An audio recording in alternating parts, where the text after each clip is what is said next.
So hello everyone, कैसे हैं आप सभी। उम्मीद है बहुत अच्छे होंगे और बहुत अच्छे आप RSCAT की तैयारी कर रहे होंगे। कुछ बच्चे जो नए बच्चे हैं, पहली बार RSCAT एग्जाम देंगे, उनके सवाल है कि सर RSCAT में कितने परसेंट आते हैं और कितने परसेंट सही होने पे हम पास हो जाएंगे। ठीक है, तो पहला सवाल तो ये है कि सर कितने परसेंट आते हैं। तो भैया RSCAT में आपके 35% आएंगे। कितने परसेंट आएंगे? 35% आएंगे आपके एग्जाम में। और 35% में से जो बच्चे 14% सही कर देंगे, जो बच्चे 14% सही कर देंगे वो क्या हो जाएंगे? पास हो जाएंगे। ठीक है, और 35% करने के लिए आपको जो समय मिलेगा वो मिलेगा 1 घंटे का, मतलब 60 मिनट आपको मिलेंगी। और कुछ बच्चे ऐसे हैं जो 1 घंटे में पूरा परसेंट नहीं कर पाएंगे 35, तो आपको पूरे 35% करने 1 घंटे के अंदर। इस तरीके से पेपर करना है आपको। नेगेटिव मार्किंग नहीं होगी, मतलब नेगेटिव मार्किंग आपकी नहीं होगी, तो पूरे परसेंट करके आओ। हो सकता है कि कोई तुक्का भी आपका सही हो जाए। ठीक है, तो उम्मीद करता हूँ समझ में आ गए होंगे कितने परसेंट आपको सही करने होंगे। 14% सही करने होंगे पास होने के लिए, और पूरे 35% आएंगे। ठीक है, तो मैं तो चाहता हूँ कि 35 के 35 आप सही करके आए हो, इसलिए क्लास लेके आऊँ आपके लिए। तो चलिए स्टार्ट करते हैं आज की क्लास। और हाँ, जिस पर्सन का आपको पहले से आंसर आता है वो कमेंट बॉक्स में दीजिएगा, जिससे आपको एंड में बताना है मुझे कि आपके इस 35 प्रश्नों की क्लास में कितने ऐसे पर्सन हैं जो एकदम सही हो चुके हैं। और टारगेट देता हूं कि कितने बच्चों के इस 35 प्रश्नों में से, यानी इन 35 प्रश्नों में से 25% सही होते हैं भाई। ठीक है, आज की क्लास के। तो पहला प्रश्न है, स्टार्ट बटन का उपयोग किसका दोस्तों? स्टार्ट बटन का उपयोग किस कार्य के लिए किया जाता है या किया जा सकता है? स्टार्ट बटन का उपयोग किस कार्य के लिए किया जा सकता है? अब ये स्टार्ट बटन कहाँ होता है? देखिए दोस्तों, आपके पास में एक ऐसा, लिख देता हूँ यहाँ पे, बना देता हूँ एक तरीके से, फिर मैं समझाता हूँ आपको। एक ऐसा मॉनिटर होता है, ठीक है, मतलब कंप्यूटर होता है, और यहाँ पे एक पट्टी होती है टास्क बार। क्या होती है? टास्क बार होती है यहाँ पे। और टास्क बार में एक आपको एक बटन मिलता है, जैसे यहाँ मिल जाता है, इस जगह पे मान लेते हैं, और यहाँ पे आप क्लिक करते हैं एक तरीके से। ठीक है, इसकी जो शेप होती है कुछ ऐसा होती है, देखो ऐसी, ये ऐसी शेप होती है। ठीक है, इस बटन की। ठीक है, तो ये बटन मिल जाता है यहाँ पे। तो ये क्या काम आता है? पहला ऑप्शन आता है कि एप्लीकेशन खोलने के लिए, सिस्टम सेटिंग बदलने के लिए, कंप्यूटर शट डाउन करने के लिए, या उपरोक्त सभी। 4 ऑप्शन आपके सामने, और आपके हिसाब से कौन सा ऑप्शन यहाँ पे सही होने वाला है? जल्दी से आप कमेंट बॉक्स में दीजिए आंसर, उसके बाद में मैं आपको आंसर दूंगा आज के इस प्रश्न का।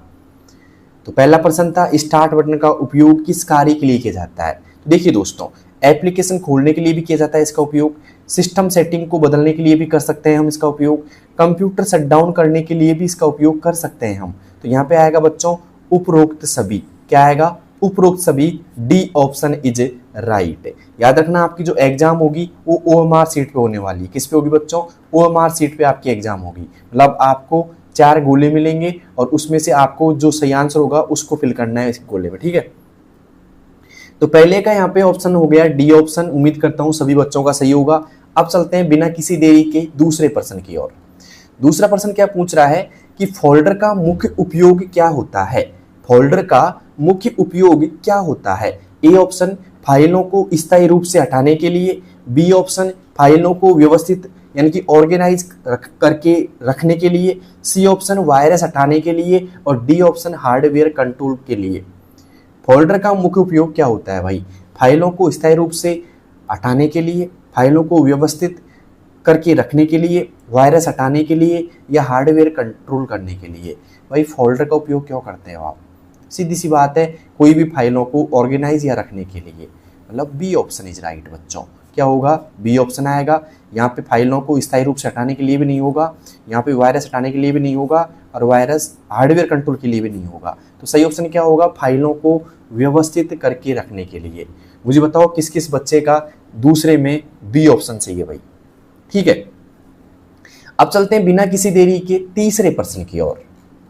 उम्मीद करता हूं क्लास अगर आपको अच्छी लग रही होगी तो उन सभी बच्चों के पास शेयर जरूर करना जिनकी RSCAT के एग्जाम है। ठीक है, तीसरा प्रश्न है, यदि किसी डायरेक्टरी को एक स्थान से दूसरे स्थान पर मूव किया जाता है तो सोर्स लोकेशन पर क्या होता है? यदि किसी डायरेक्टरी को एक स्थान से दूसरे स्थान पर मूव किया जाता है तो सोर्स लोकेशन पर क्या होता है? क्या होता है भाई?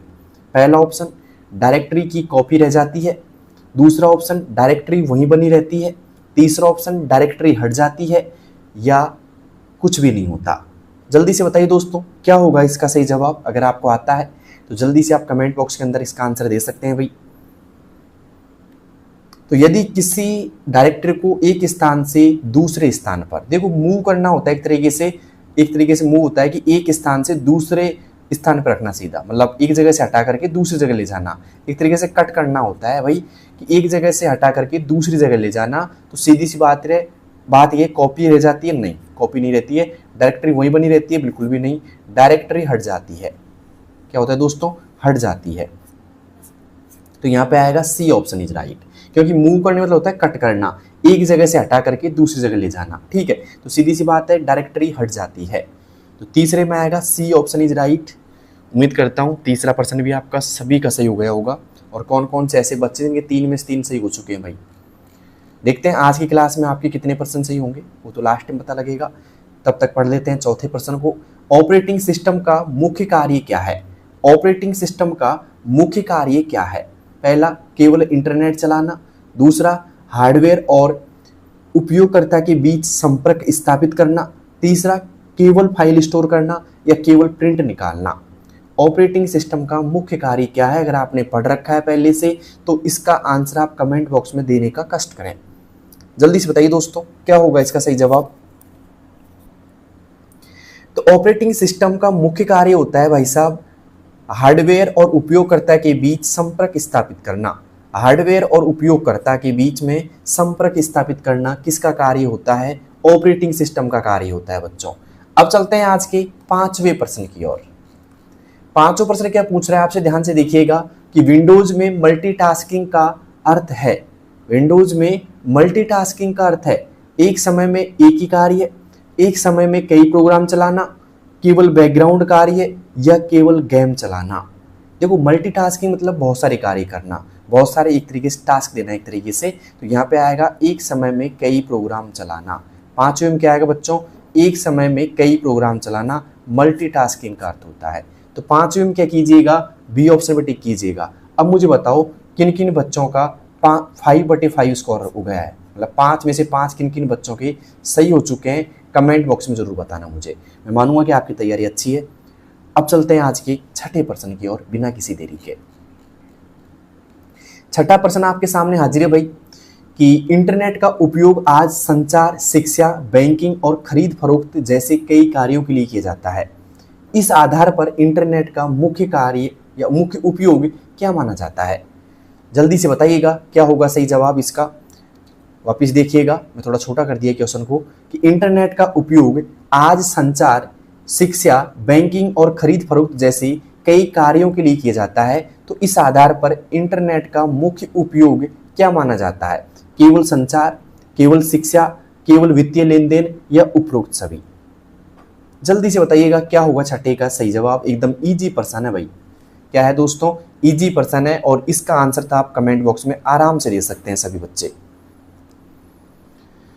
तो दोस्तों यहाँ पे इंटरनेट की बात की जाए तो केवल संचार के लिए भी होता है, शिक्षा के लिए भी होता है, वित्तीय लेन देन के लिए भी होता है। ठीक है, तो यहाँ पे आएगा उपरोक्त सभी। क्या आएगा बच्चों? डी ऑप्शन आएगा उपरोक्त सभी। ठीक है, तो ऐसे प्रश्न कई बार गलत हो जाते हैं आपसे, तो सही से पढ़ करके आंसर देना है इसका भाई। ठीक है, अब चलते हैं दोस्तों आज के अगले प्रश्न की ओर। अगला प्रश्न क्या है दोस्तों? 7वां प्रश्न हमारे सामने है कि यदि कोई उपयोगकर्ता इंटरनेट से जुड़कर वेबसाइट खोलना चाहता है तो निम्न में से किन किन की आवश्यकता होगी?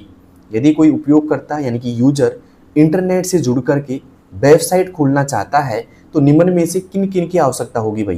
पहला ऑप्शन इंटरनेट सेवा यानी कि ISP की, मॉडेम की, वेब ब्राउजर की या उपरोक्त सभी?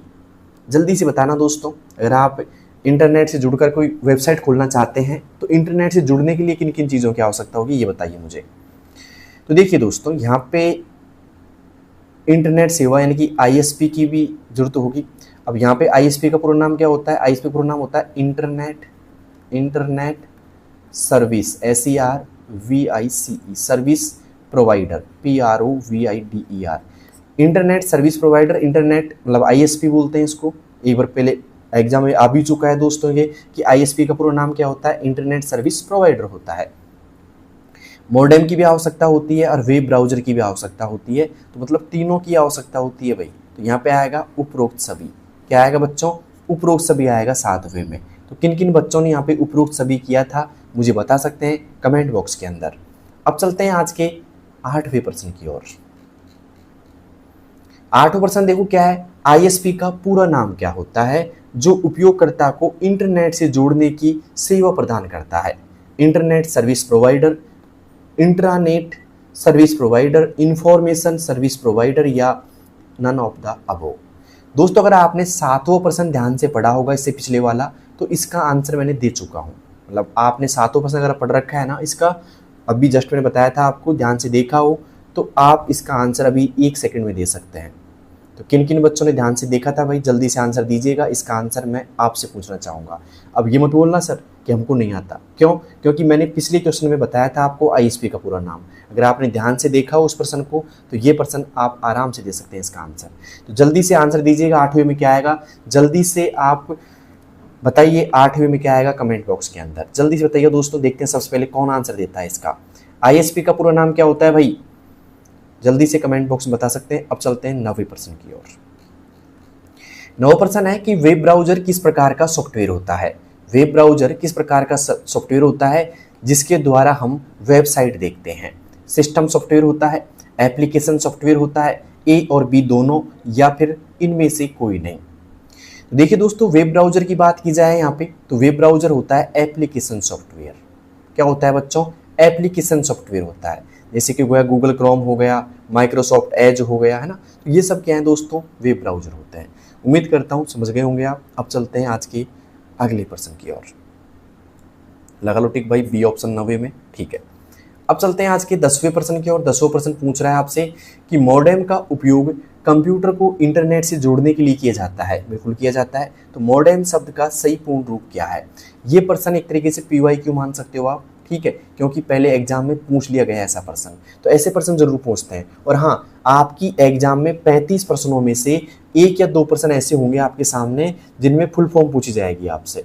तो ये फुल फॉर्म के प्रश्न अच्छे से पढ़ के जाना भाई सबके सब बच्चे। तो मॉडेम का पूरा नाम क्या होता है, मॉड्यूलेटर, डीमॉड्यूलेटर या मॉडर्न इंजीनियरिंग मोड, ए और बी दोनों, या नन ऑफ द अबव। जल्दी से बताना दोस्तों क्या होगा मॉडेम का पूरा नाम, फिर बताता हूं मैं आपको इसका आंसर। तो बच्चों इसका जो सही जवाब होगा वो होगा मॉड्यूलेटर, डीमॉड्यूलेटर। क्या होगा बच्चों, मॉड्यूलेटर, डीमॉड्यूलेटर। मतलब 10वें में आएगा, A option is right, modulator, demodulator. अब मुझे बताइए आप सभी बच्चे कि 10 में से आपके कितने प्रश्न एकदम सही हो चुके हैं। ऐसे कितने बच्चे हैं जिनके 10 में से अभी तक 5 प्रश्न भी सही नहीं हुए हैं, ठीक है, मतलब 1 या 2 ही सही हुए हैं। तो उनसे कहना चाहूँगा आप मेरी सारी वीडियो देखो, एक तरीके से कंप्लीट क्लास लीजिए अगर आपको RSAT में अच्छी तैयारी करनी है तो, ठीक है। तो कंप्लीट क्लास लेनी जरूरी है आपको। ये मत सोचना एक क्लास से पार पड़ जाएगी आपकी, नहीं, आपको कंप्लीट क्लास लेनी पड़ेगी, ठीक है। अब चलते हैं आज के 11वें प्रश्न की ओर। 10वें का आपको आंसर मिल गया, मॉड्यूलेटर, डीमॉड्यूलेटर। अब चलते हैं 11वें प्रश्न की ओर। 11वां प्रश्न पूछ रहा है आपसे, क्या पूछ रहा है भाई, कि URL का प्रयोग इंटरनेट पर किसी वेब पेज के पते को दर्शाने के लिए किया जाता है। URL का प्रयोग इंटरनेट पर किसी वेब पेज के पते को दर्शाने के लिए किया जाता है। सवाल आ सकता है कि इंटरनेट पर वेब पेज के पते को दर्शाने के लिए किसका उपयोग किया जाता है, URL का किया जाता है। तो अब मुझे बताइए URL का पूरा नाम क्या होता है। Uniform resource locator, universal resource locator, A और बी दोनों, या नन ऑफ द अबव। बताइए बच्चों क्या होगा इसका सही जवाब, जल्दी से आप आंसर दे सकते हैं भाई, एकदम इजी प्रश्न है ये तो देखिए बच्चों यहाँ पे URL का पूरा नाम जो होता है, मतलब URL का पूरा नाम क्या होगा, यूनिफॉर्म रिसोर्स लोकेटर होगा। क्या होगा बच्चों, यूनिफॉर्म रिसोर्स लोकेटर होगा, ए ऑप्शन इज राइट। तो 11वें प्रश्न में किन किन बच्चों ने ए ऑप्शन टिक किया है, जल्दी से आप मुझे बता सकते हैं, यूनिफॉर्म रिसोर्स लोकेटर, ठीक है। अब चलते हैं दोस्तों आज के 12वें प्रश्न की ओर। www का पूरा नाम क्या है जो इंटरनेट पर उपलब्ध वेब पेजों का समूह दर्शाता है। बहुत इजी प्रश्न है, world wisdom web, world wide web, या वर्ल्ड वेब ऑफ विस्डम, या वाइड वेब ऑफ वर्ल्ड। जल्दी से बताना, सबसे इजी प्रश्न लगता है मुझे ये, क्योंकि बार बार आप ज़्यादातर ये प्रश्न, ऐसे प्रश्न जरूर पढ़ते हैं कंप्यूटर के अंदर, और ऐसे प्रश्न कई बार पूछ भी लिए जाते हैं। तो www का पूरा नाम क्या होता है भाई, world wide web, B option is right, world wide web, ठीक है। तो उम्मीद करता हूँ सही किया होगा आपने पहले से ही। अब चलते हैं आज के 13वें प्रश्न की ओर। 13% है कि निम्न में से कौन सा एक ईमेल क्लाइंट का उदाहरण है? जीमेल, मंत्रा, राउटर या टॉप लेवल डोमेन। निम्न में से कौन सा एक ईमेल क्लाइंट का उदाहरण है भाई? तो यहाँ पे एक ईमेल क्लाइंट का जो उदाहरण है ना भाई, वो एक तरीके से हम मान सकते हैं यहाँ पे जीमेल को। किसको बच्चों? जीमेल को मान सकते हैं। A option is right, Gmail. Okay, अब चलते हैं आज के अगले प्रश्न की ओर। तो प्रश्न आपके सामने आ चुका है कि निम्न में से कौन सा सर्च इंजन का उदाहरण है? सर्च इंजन का उदाहरण। अब मैं पहले बता देता हूँ सर्च इंजन क्या होता है। ऐसा इंजन या ऐसी चीज जिसमें हम कुछ भी जानकारी खोजते हैं, जानकारी खोजते हैं। ओके, उसे हम सर्च इंजन बोलते हैं। तो पेटीएम, गूगल, फ्लिपकार्ट या नन ऑफ द अबव। भाई किस में आप जानकारी खोजते हैं? पेटीएम में नहीं खोजते हैं भाई, फ्लिपकार्ट में भी नहीं, तो यहाँ पे आएगा गूगल। क्या आएगा बच्चों? गूगल। ठीक है, आप कुछ भी जानकारी खोज सकते हैं पूरे वर्ल्ड की गूगल के अंदर। ठीक है, तो उम्मीद करता हूँ सभी बच्चों ने गूगल किया होगा यहाँ पे। अब चलते हैं आज के 15वें प्रश्न की ओर। दोस्तों क्लास अगर आपको अच्छी लग रही हो तो उन बच्चों के पास जरूर भेजना जिन्हें कि RSCIT के एग्जाम है। ठीक है, और क्लास कैसी लग रही है कमेंट बॉक्स में जरूर बताना मुझे। ठीक है, आप मुझे किस शहर से देख रहे हैं और कौन कौन से ऐसे बच्चे हैं जो पहली बार क्लास से जुड़े हैं, कमेंट बॉक्स में जरूर बताना मुझे। अब चलते हैं आज के 15वें प्रश्न की ओर, जो आपके सामने लिखा हुआ है कि DNS का उपयोग इंटरनेट पर डोमेन नाम को IP एड्रेस में बदलने के लिए किया जाता है। तो DNS का पूरा नाम क्या होता है भाई? उपयोग क्या होता है इसका? इंटरनेट पर डोमेन नाम को IP एड्रेस में बदलने के लिए काम आता है। और DNS का पूरा नाम क्या होता है? Domain name system, digital number system, A और B दोनों या नन ऑफ द अबव। क्या होगा भाई DNS का पूरा नाम?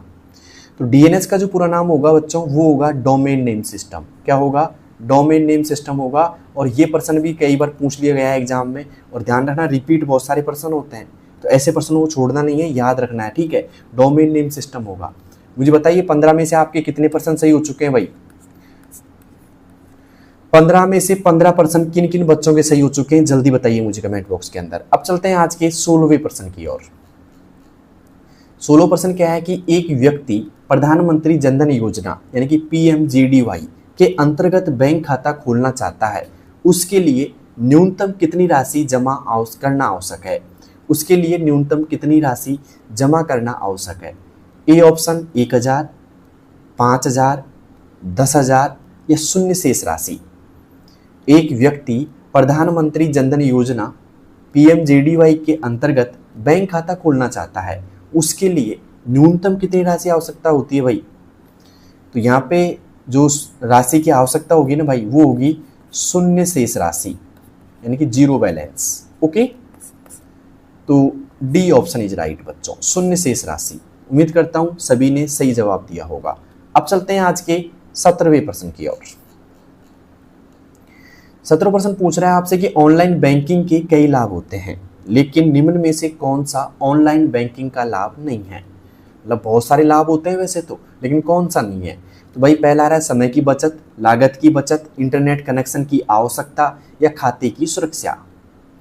देखो ऑनलाइन बैंकिंग की बात की जाए तो समय की बचत होती है, बिल्कुल सही बात है, बैंक नहीं जाना पड़ता आपको। लागत की बचत भी होती है और खाते की सुरक्षा भी होती है, लेकिन इंटरनेट कनेक्शन की आवश्यकता ऑनलाइन बैंकिंग का लाभ नहीं है भाई। ठीक है, तो यहाँ पे आएगा सी ऑप्शन बच्चों, इंटरनेट कनेक्शन की आवश्यकता ऑनलाइन बैंकिंग का लाभ नहीं है। ठीक है, तो उम्मीद करता हूँ सी ऑप्शन सभी ने टिक किया होगा। अब चलते हैं आज के 18वें प्रश्न की ओर। 18वां प्रश्न है दोस्तों, क्रेडिट कार्ड के संबंध में निम्न में से कौन सा कथन सही नहीं है? ध्यान रखना, नहीं पूछा है आपसे कि कौन सा कथन सही नहीं है। क्रेडिट कार्ड के संबंध में निम्न में से कौन सा कथन सही नहीं है भाई? बैंक द्वारा प्लास्टिक कार्ड जारी किया जाता है, बैंक द्वारा प्लास्टिक कार्ड जारी किया जाता है। दूसरा ऑप्शन, यह भुगतान का एक इलेक्ट्रॉनिक माध्यम है। तीसरा ऑप्शन, पहले भुगतान करना पड़ता है बाद में खरीदारी होती है। चौथा ऑप्शन, खरीदारी कर बाद में भुगतान किया जाता है। बताइए बच्चों क्या होगा इसका सही जवाब? कथन मतलब कौन सा सही नहीं है? देखो पहला कथन है बैंक द्वारा प्लास्टिक कार्ड जारी किया जाता है, बिल्कुल सही बात है। यह भुगतान का एक इलेक्ट्रॉनिक माध्यम है, बिल्कुल सही है। पहले भुगतान करना पड़ता है बाद में खरीदारी, पहले भुगतान करना पड़ता है बाद में खरीदारी, बिल्कुल गलत बात है। पहले आप खरीदारी कर बाद में भुगतान किया जाता है, मतलब पहले खरीदारी कर लो बाद में भुगतान करना पड़ता है, तो यहाँ पे ये बात गलत है भाई। तो सी ऑप्शन इज राइट। कौन सा आएगा? सी आएगा, क्योंकि यहाँ पे नहीं पूछा गया है। तो ये सारे तो हैं लाभ इसके, लेकिन इसके संबंध में ये कथन गलत है ना, पहले भुगतान करना पड़ता है बाद में खरीदारी, कथन गलत है आपका। तो यहाँ पे आएगा 18वीं में सी ऑप्शन। किन किन बच्चों को समझ में आ गया भाई 18वां प्रश्न? अब चलते हैं बच्चों 19वें प्रश्न की, और 19वां प्रश्न क्या पूछेगा आपसे, ध्यान से देखिएगा। 19वां की ऑनलाइन लेन देन के समय उपयोग किया जाने वाला OTP सुरक्षा की दृष्टि से महत्वपूर्ण होता है। ऑनलाइन लेन देन के समय उपयोग किए जाने वाला OTP सुरक्षा की दृष्टि से महत्वपूर्ण होता है। OTP का पूरा नाम क्या होता है? One the phone, one time password, out the practice, या वन टाइम प्रोग्रामेबल। क्या होगा बच्चों यहाँ पे सही जवाब इसका? OTP का पूरा नाम क्या होगा भाई? तो OTP का पूरा नाम होता है one time password. One time password होता है। तो क्या आएगा बच्चों? B option is right, one time password. Okay, ठीक है। 19वें में क्या आएगा? बी ऑप्शन आएगा, वन टाइम पासवर्ड। अब चलते हैं दोस्तों आज के 20वें प्रश्न की ओर। 20वां है कि UPI आधारित भुगतान प्रणाली का उपयोग करते समय, UPI आधारित भुगतान प्रणाली का उपयोग करते समय यदि किसी उपयोगकर्ता से UPI का पूर्ण नाम पूछा जाए तो सही उत्तर क्या होगा? बताइए भाई, UPI का पूरा नाम। और ये ऐसा प्रश्न है जो काफी बार एग्जाम में रिपीट हुआ है भाई, PYQS मान सकते हो, काफी बार एग्जाम में आपकी में रिपीट हुआ है, बार बार आ जाता है ऐसा प्रश्न कि UPI का पूरा नाम क्या होता है बताओ। 4 ऑप्शन आपको दे देता है। पहला option universal payment interface, unified payment interface, ultra payment input, या अनस्ट्रक्चर्ड पेमेंट इनवॉइस। क्या होगा बच्चों सही जवाब इसका 20वें में? जल्दी से आप दे सकते हैं आंसर इसका।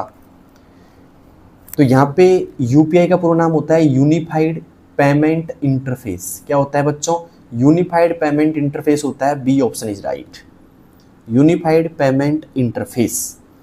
अब चलते हैं बच्चों आज के 21वें प्रश्न की, और 21वां प्रश्न है हमारा, ध्यान से देखिएगा।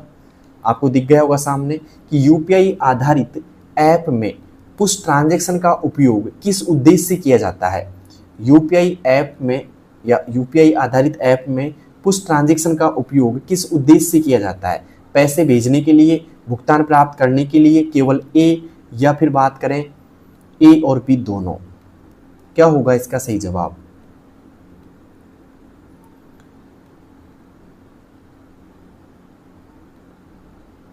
बताइए दोस्तों, क्या होगा इसका सही जवाब?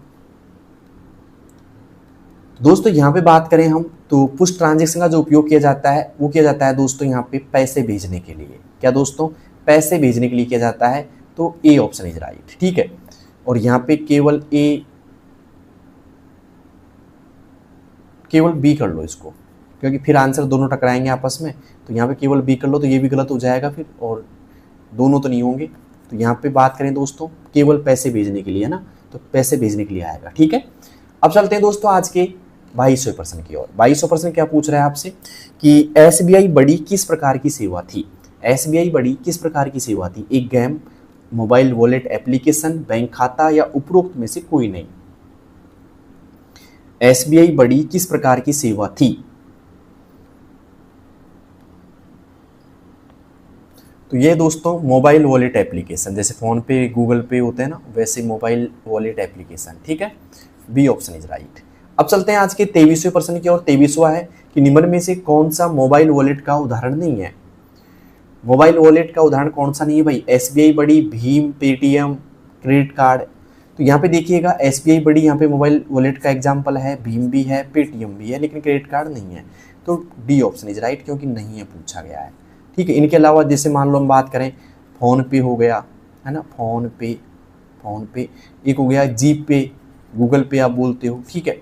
तो ये भी क्या है एक तरीके से मोबाइल वॉलेट एप्लीकेशन ही है एक तरीके से, है ना।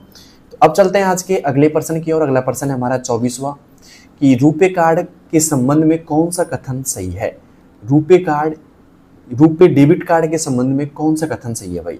यह एक डेबिट कार्ड है, इसे NPCI द्वारा जारी किया जाता है, इसका उपयोग ATM और POS मशीनों पर किया जा सकता है, या उपरोक्त सभी। क्या आएगा बच्चों 24वें प्रश्न में? तो देखो ये डेबिट कार्ड होता है, बिल्कुल सही बात है। इसे NPCI द्वारा जारी किया जाता है, ये भी सही बात है। इसका उपयोग ATM और POS, पॉइंट ऑफ सेल, मशीनों पर किया जाता है, तो ये बात भी सही है। तो यहाँ पे आएगा उपरोक्त सभी, डी ऑप्शन इज राइट बच्चों। क्या आएगा?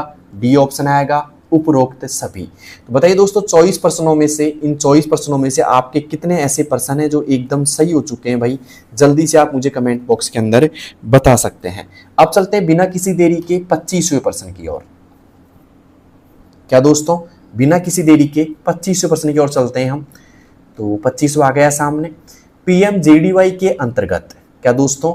पीएमजेडीवाई प्रधानमंत्री जनधन योजना के अंतर्गत खाता धारकों को कौन कौन से लाभ प्रदान किए जाते हैं? दुर्घटना बीमा कवर, जीवन बीमा कवर, ओवरड्राफ्ट सुविधा या उपरोक्त सभी? बताइए बच्चों, क्या होगा इसका सही जवाब? पीएमजेडीवाई यानी कि प्रधानमंत्री जनधन योजना के अंतर्गत खाता धारकों को, किनको बच्चों?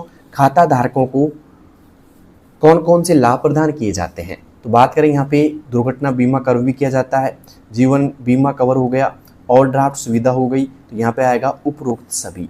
क्या आएगा बच्चों? उपरोक्त सभी आएगा और डी ऑप्शन इज राइट। उपरोक्त सभी, D option is right. Okay, अब चलते हैं आज के 26वें प्रश्न की ओर। उम्मीद करता हूँ इन 25 प्रश्नों में से आपके पूरे 25 तो सही हो गए होंगे लगभग। तो कौन कौन से बच्चे हैं भाई 25 के 25 सही करने वाले? अब चलते हैं 26वें प्रश्न की ओर, क्योंकि आज की जो क्लास थी पूरे 35 प्रश्नों की थी।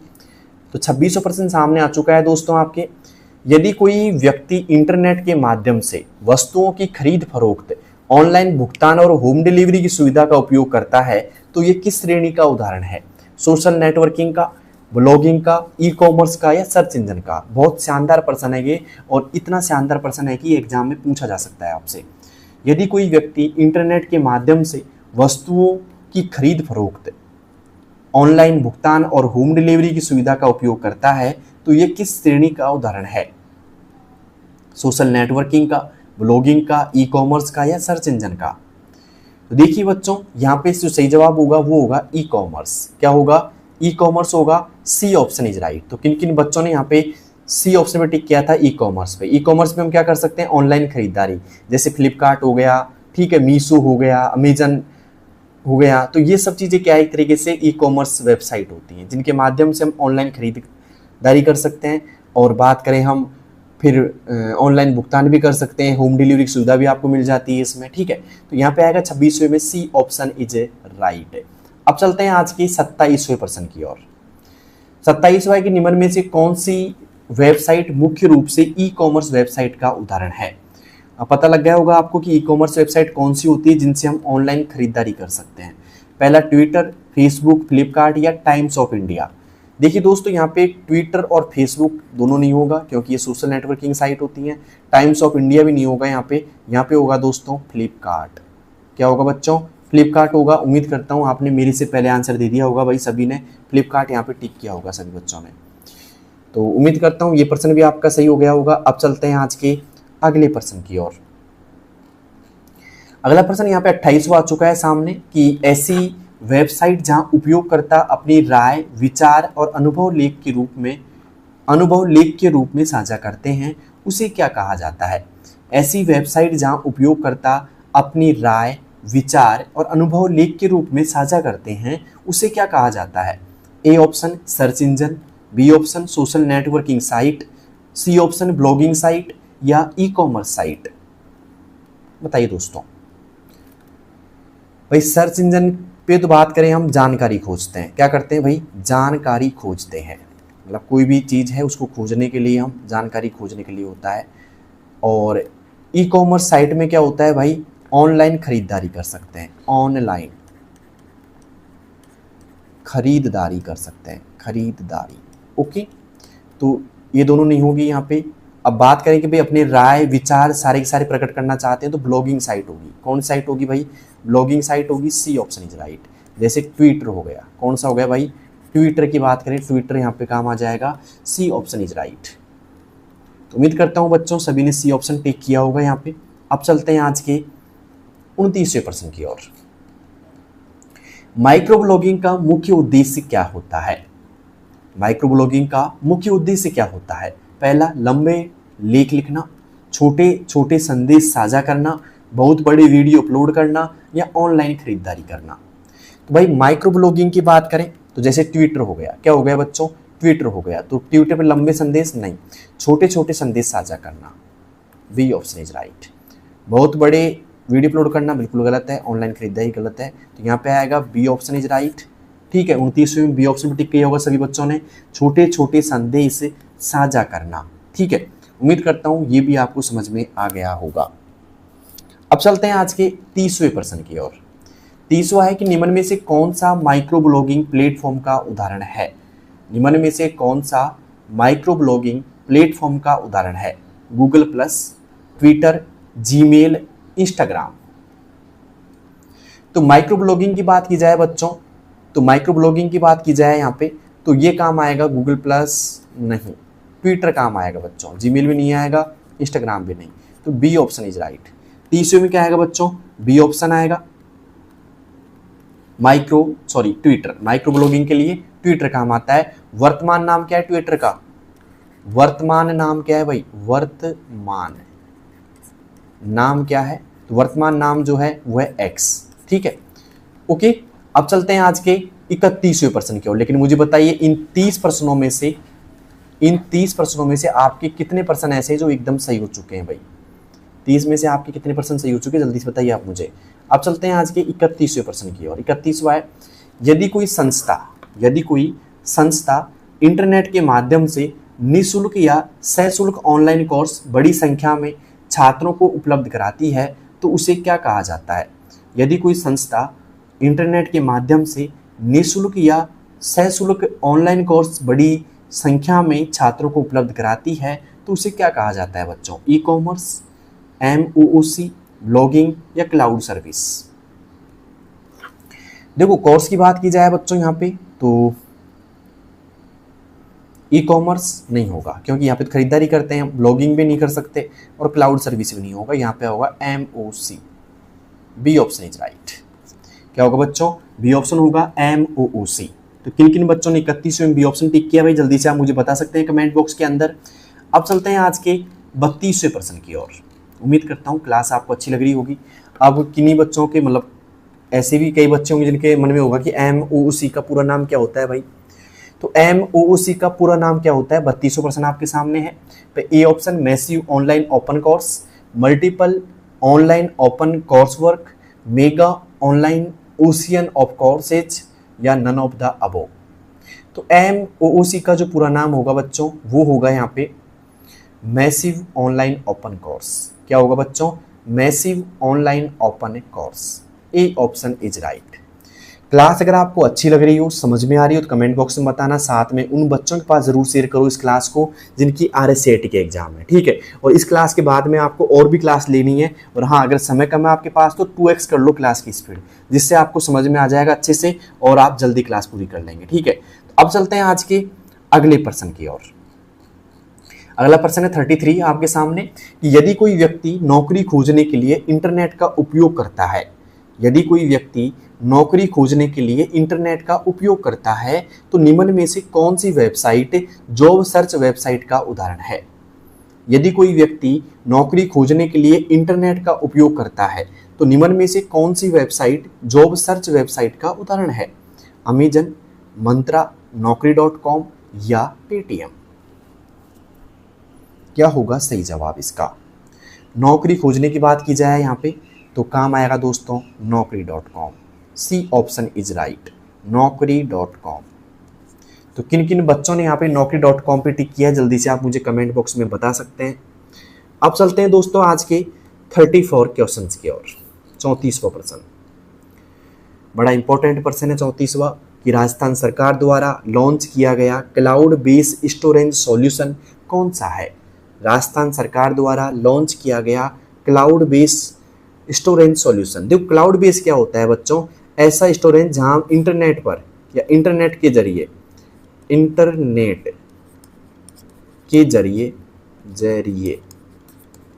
डेटा स्टोर करना एक तरीके से काम, एक तरीके से बोला जाता है क्लाउड स्टोरेज। ठीक है, इंटरनेट के जरिए डेटा स्टोर करना। तो यहाँ पे क्या आएगा सही जवाब इसका भाई, ई ज्ञान, राज ई वोल्ट, RPSC या राज ई साइन। तो यहाँ पे राज ई साइन भी नहीं आएगा, RPSC भी नहीं आएगा, यहाँ पे आएगा राज ई वॉल्ट। क्या आएगा बच्चों? राज ई वॉल्ट आएगा। B option is right. तो किन किन बच्चों ने यहाँ पे 34वें में बी ऑप्शन पे टिक किया है, जल्दी से आप मुझे बता सकते हैं। राज ई ज्ञान भी नहीं आएगा यहाँ पे, ठीक है। तो उम्मीद करता हूँ सभी ने 34वें में बी पे टिक किया होगा, राज ई वॉल्ट। ओके, ठीक है।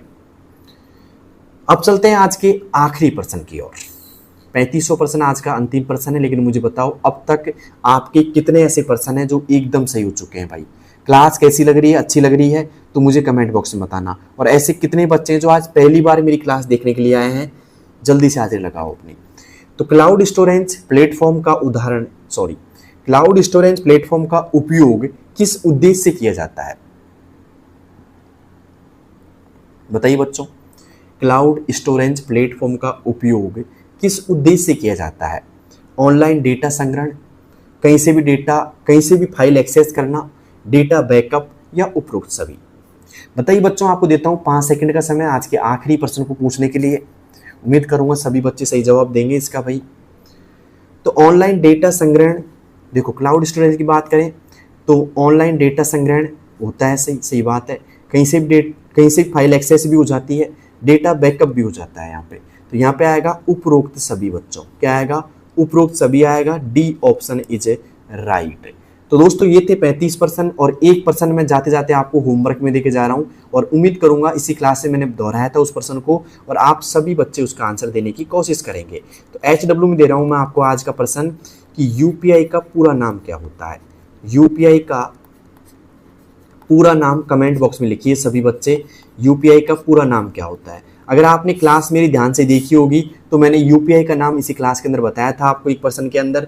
तो उम्मीद करता हूँ सभी बच्चे बताएंगे यूपीआई का पूरा नाम। और हाँ, इन 35 प्रश्नों की क्लास आपको कैसी लगी, और इन 35 प्रश्नों में से आपके कितने प्रश्न ऐसे हैं जो एकदम सही हुए, कमेंट बॉक्स में बताओ मुझे, ठीक है। तो जल्दी से बताना कमेंट बॉक्स के अंदर। और हाँ, साथ में इस क्लास को उन बच्चों के पास जरूर शेयर कर दो जिनकी RSCAT के एग्जाम में भाई, और आप भी सारी क्लास देखो जिससे आपकी RSCAT की तैयारी स्ट्रांग हो जाएगी, और पूरे 35 प्रश्नों में से आप लगभग 35 प्रश्न करके आओगे पूरे, ठीक है। क्योंकि नेगेटिव मार्किंग है नहीं, और आप पूरी अच्छे से तैयारी करो, ठीक है। तो उम्मीद करता हूँ क्लास अच्छी लगी होगी, समझ में आई होगी, और काफी प्रश्न आपने सही भी किए होंगे। मिलते हैं दोस्तों अगली क्लास में, अगले प्रश्नों के साथ में, अगले नए प्रश्नों के साथ में। तब तक आपको क्या करना है, चैनल को सब्सक्राइब करना है और वेट करना है अगली क्लास का। धन्यवाद दोस्तों, थैंक यू, धन्यवाद, थैंक यू।